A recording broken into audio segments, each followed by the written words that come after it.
Welcome to Bioinformatics.Expert. In this video, I want to show you how you can do a FastQC run. FastQC is a program with which you can check the quality of your raw data FastQ files. Normally, you would need a terminal or Linux distribution to do that. However, with this tool Bioinformatic Tools Online, you will be able to do that analysis here directly. The output of a FastQC run is a FastQC report which you can view in any browser. It contains the basic statistics of your FastQ file. For example, you can see the total sequences as well as the sequence lengths of each read. Also, it contains various graphs which show you information about the quality of your sequencing reads. Finally, it shows you a summary list of your results. Here, potential problems of your sequence quality are marked. For example, the per base sequence content graph shows you that there is a strange distribution of the bases in the 5' region of your reads. Those might be due to adapters which are still present at each read. Now I want to show you how you can perform your own FastQC run with this program. Before we start, make sure that you have uploaded a FastQ file which you want to analyze. Now press the Analysis button to access the programs.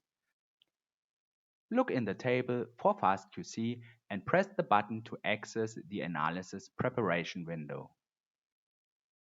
Here you see that you have to select one FastQ or gzipped FastQ file for the analysis. The program shows us all available files from the repository.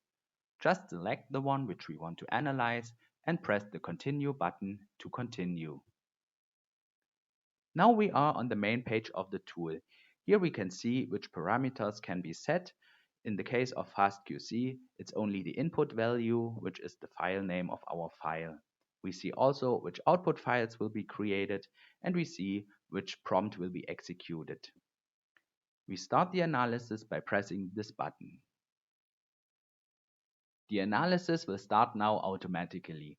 Here you see the status of the run, and in this window you see the standard output of FastQC itself.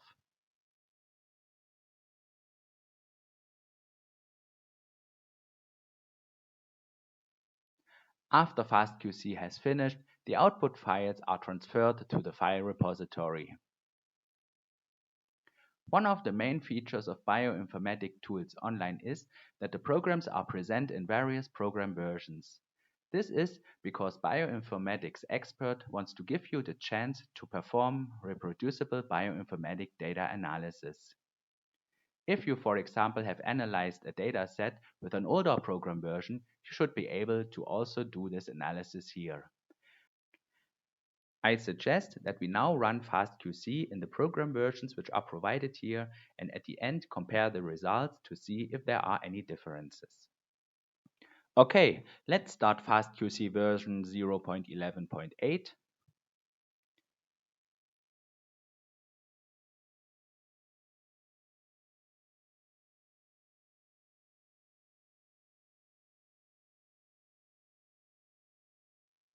Zero point 11.7,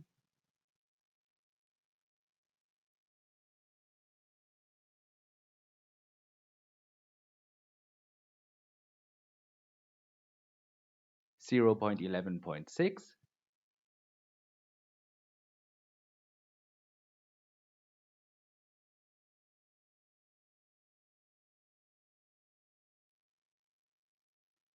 and 0.11.5.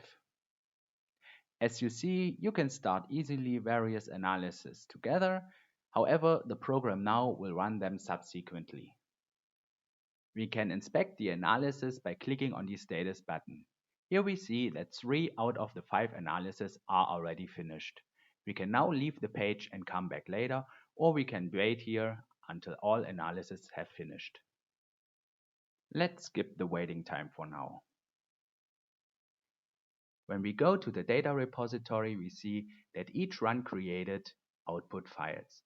We see the FastQC report file in HTML, and we also see a zip file which was created by FastQC. This file contains the images as image files and also additional log files. Finally, Each run also created a pipeline log. This contains the standard output of the program. Let me download and open all the FastQC report files. When we inspect the results and look at the summary lists, we see that actually the results look quite similar. However, when we look at FastQC version 0.11.5, there's an additional element in the list. The KMare content is not present in any version later than 11.5. That means when you're specifically interested in this feature, the easiest way would be to use FastQC in this version. Nevertheless, the developers decided that it is not interesting anymore, and so they removed it from all later versions. Okay, I hope you enjoyed this video about FastQC and how to use it with the program Bioinformatic Tools Online. If you want to use it or test it, just write me an email or visit my webpage.